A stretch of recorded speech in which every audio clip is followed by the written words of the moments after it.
What's happening, YouTube? Jonathan Pariente, the Education 10 here, coming at you guys with another video. I want to ask you guys to please continue to check and subscribe to my channel for more YouTube videos. So, my video today is on the Yankees, coming off a very impressive finishing season series with the Baltimore Orioles. The Yankees swept the Orioles and finished up the year winning 16 in a row after they started off 1-2 against the Orioles. So they won 17 of 19 games altogether against them this year. They hit 61 home runs, which is the most in Major League history against one team.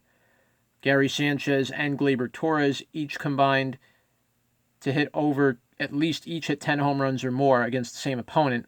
Last time that was done was against the Red Sox back when Lou Gehrig and Babe Ruth did it in the late 20s. The Yankees also reached 80 wins this year. They're now 40 games over 500, the first time they've been in that mark since 2009. And on the same day the Yankees reached their 80th win, the Dodgers reached their 80th win as well, and that's the third time that both of these teams hit 80 wins on the same day. Last time happened in 1953, and before that in 1947. And ironically, both those years, the Yanks and Dodgers met in the World Series, and the Yankees went on to win the World Series both times. So it leads you to think, could we be seeing a precursor to that happening again? Could we see the Yankees and Dodgers in the World Series this year? There's still a little ways to go until we get to that point. And it's going to start later. In fact, it's going to start with this upcoming 4-game series the Yankees have, which will be against the Cleveland Indians. A very tough series to begin with. It's a very good test for the Yankees to play a playoff contending team. The Indians have been surging in the second half of the season, picking up Yasiel Puig, picking up Franmil Reyes to really bolster their lineup, has made the Indians a much more potent offense. And of course, when you have Terry Francona managing you, you're going to win games with Francona. Has a good bullpen, great starting staff. I know they traded Trevor Bauer, but Kluber's on his way back. So very slowly, the Indians are going to get very dangerous. Already are, and they're going to get even more dangerous. And now that they've overtaken the Twins for the Central, that's a lot to notice about. But let's begin with the preview of this series with the Indians, and it'll be an important one. The Yankees will send the opener Chad Green to the mound tomorrow against Adam Plutko.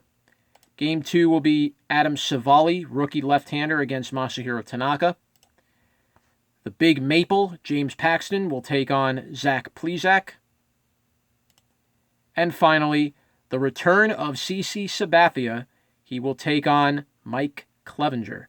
So that's going to be the series to open with for the Indian series before the Yankees go on a very monumental and very important 9-game trip on the West Coast. It will begin with the Oakland A's, and the Yankees have had a very rough history of winning games in Oakland going back to 2012.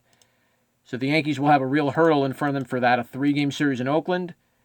The Yankees will then travel to play the Dodgers. How crazy about that? Aforementioned Dodgers. They will play them for a 3-game series and then conclude against the Mariners before coming back to Yankee Stadium, where ironically enough, they will play Oakland again and then continue the West Coast journey playing Texas. So the Yankees will have a very important stretch of games coming up, and the 9-game trip on the West Coast in particular is going to be a very big test for them. Really will show how far they've come, and really it will decide if the Yankees are going to clinch home field advantage. While the Yankees do hold a 3-game lead over the Astros for home field advantage now, you have to remember, though, the games you go through still count. There are a lot of games left. The Yankees have to make statements in each of them. And I think for me, the biggest stretch of games will be what they have coming up in front of them. This sum of 13 games in a row that are all going to be against, 10 in a row that are going to be against possible playoff teams are going to be very important. The Indians, the Yanks cannot take them lightly. The Yankees didn't do so well against the Indians last series when they played them in Cleveland. The Yankees do have a history against the Indians in the playoffs. They have beaten them. They beat them 2 years ago, came back from 2-0 down. The Oakland A's, the Yankees defeated them last year in the wild card game. And actually, this is the first time they will see Oakland since that wild card game from last year. And then, of course, the Dodgers are going to be, that's going to be a very classic and exciting series. Definitely could be a preview of the World Series if it all comes to fruition. Now, the Yankees have some good things happening for them very quietly. I've mentioned Sabathia will be back. He will pitch the fourth game against the Indians. The Yankees did get back Jonathan Loaisiga, who'd been on the IL since May. The Yankees do have Dellin Betances and Luis Severino working their way back, which is huge. Betances will really help shore up the bullpen to add another piece to them. What that'll do is allow the Yankees to even rest Ottavino, Canely, and Britton, kind of give each of them, maybe rotate one of them and giving them a day off, and you have Betances to fill in for them if need be. And by getting Severino back, while likely he will not start as a regular starter, he'll be a piece out of the bullpen. Possibly even, could he be an opener? He could. He could very much be at least a 2-3 inning guy out of the bullpen to follow the opener. So what this does for the Yankees, and I didn't even mention David Hale will come off the IL at some point. So the Yankees could have at least 3 bulk guys in their bullpen, which would allow the Yankees to use at least an opener 2 times. At least. Chad Green has already proven that he could be a good opener. Jonathan Holder can be pretty effective as an opener too. So the Yankees have some good things at their disposal, and they have some weapons they can start to play with a little bit because of the lead they currently have in their division. So it'll kind of give the Yankees a little plan going forward. Could the opener work in the playoffs? Because it didn't work for Oakland. More of the point because Oakland decided to do an opener when they never did it before, doing it in a playoff game where it was do or die. But the Yankees, I feel, have the perfect depth where they can incorporate an opener and do it in a playoff series. Very possible. And all the Yankees need is to have solid starts out of Paxton, Tanaka, and Domingo Germán, and I think they'll be in pretty good shape.